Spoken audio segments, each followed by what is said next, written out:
Bruce, I mean, one of the questions that is coming quite often in the Q&A tab, and that I would like to spend some time, many different ways in which people are asking this question, is whether you feel the method is applicable across all industries, whether energy, tech, you see, whether particular industries. So someone asked the question about, can we apply this framework to banks on account of how highly levered they are, for instance? Okay, the answer is, it depends whether they're franchises or not.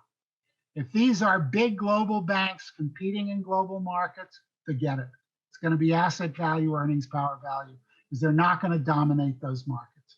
If these are banks like M&T that started out dominating Buffalo, and Buffalo is an unattractive enough part of the world, so if you're willing to hold your nose, you can dominate it, and then expand it adjacently going down I-87, those companies you're going to have to evaluate in terms of returns. But let me say this. Inherently, these return calculations, I hope it's clear, are much more complicated than the asset value calculations, because you're looking into the future to do them. That means that you're going to have a higher degree of industry expertise than you have in the past. And I think that means in turn that value investors are going to have to become specialized. And I think they're going to have to become specialized by industry. And I think they're going to have to become specialized by country, because that's where the service operations occur. So I think the answer is yes, there are banks that look like this, but you better be a banking expert if you're going to do a good job of applying this framework to get what these banks are worth. Now, let me say one last thing about this.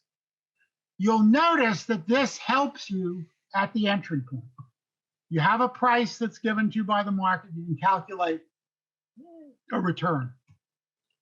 It's not going to pick the exit point for you. Right. When you pick an exit point, you basically got to pick a price, and these returns are not particularly sensitive to the prices over fairly wide ranges.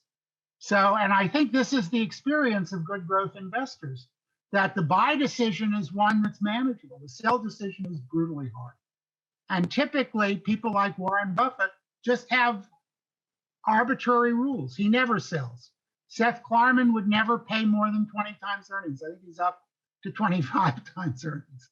Right. But, there's going to have to be an arbitrary choice there. So I think there are industries where it's hard to apply, and you've got to be an industry expert. But yes, I think this applies to all franchise businesses. And if it doesn't, ask yourself this: how are you going to value those businesses? Right, right. So